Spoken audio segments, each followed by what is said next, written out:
ಲೋಕಭವನದಲ್ಲಿ ನಾಳೆ ಡಿ.ಕೆ. ಶಿವಕುಮಾರ್ ಪದಗ್ರಹಣವನ್ನು ಸ್ವೀಕಾರ ಮಾಡ್ತಾರೆ. ಪಾಸ್ ಇದ್ದವರಿಗೆ ಮಾತ್ರ ಕಾರ್ಯಕ್ರಮಕ್ಕೆ ಆಹ್ವಾನ, ಇಲ್ಲದೆ ಹೋದರೆ ಇಲ್ಲ. ಪಾಸ್ ಇದ್ದವರಿಗೆ ಮಾತ್ರ ಲೋಕಭವನಕ್ಕೆ ಪ್ರವೇಶ. ವಿವಿಐಪಿಗಳಿಗೂ ಕೂಡ ಕಟ್ಟುನಿಟ್ಟಿನ ಸೂಚನೆಯನ್ನು ನೀಡಲಾಗಿದೆ. ವಿವಿಐಪಿ ಪಾಸ್ನಲ್ಲಿಯೇ ಸೂಚನೆ ನಮೂದಾಗಿರುತ್ತೆ. ಆ ಸೂಚನೆ ಏನು ಅಂತ ಹೇಳಿದ್ರೆ, ಪ್ರಮಾಣ ವಚನ ಕಾರ್ಯಕ್ರಮಕ್ಕೂ ಮುನ್ನ 2 ಗಂಟೆ ಮೊದಲೇ ಲೋಕಭವನಕ್ಕೆ ಆಗಮಿಸಬೇಕು.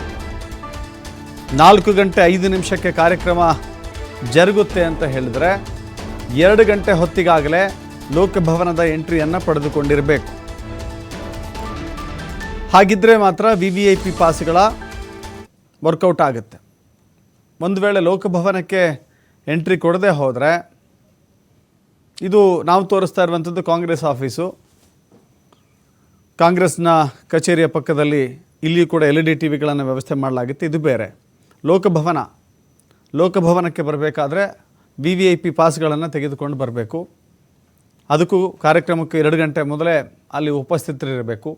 ಹಾಗಿದ್ದಾಗ ಮಾತ್ರ ಅವಕಾಶ ಸಿಗುತ್ತೆ. ಇನ್ನೇನು 4 ಗಂಟೆಗೆ ಬಂದುಬಿಟ್ಟೆ, 3:45ಕ್ಕೆ ಬಂದುಬಿಟ್ಟೆ, ನನ್ನ ಪಾಸ್ ಇದೆ ಒಳಗೆ ಬಿಟ್ಬಿಡಿ ಅಂತ ಹೇಳಿದ್ರೆ ಖಂಡಿತವಾಗೂ ಬಿಡೋದಿಲ್ಲ. ವಿವಿಐಪಿ ಪಾಸ್ಗಳಿಗೂ ಕೂಡ ಈ ಸೂಚನೆ ಅನ್ವಯ ಆಗುತ್ತೆ. ಕೊನೆ ಕ್ಷಣದ ರಂಪಾಟಗಳನ್ನು, ಕೊನೆ ಕ್ಷಣದ ಗಲಾಟೆಗಳನ್ನು, ಕೊನೆ ಕ್ಷಣದ ಸಮಸ್ಯೆಗಳನ್ನು, ಕಿರಿಕಿರಿಗಳನ್ನು ತಪ್ಪಿಸಿಕೊಳ್ಳಲಿಕ್ಕೆ ಈ ರೀತಿ ವಿಶೇಷವಾಗಿ ಸೂಚನೆಯನ್ನು ನೀಡಲಾಗಿದೆ.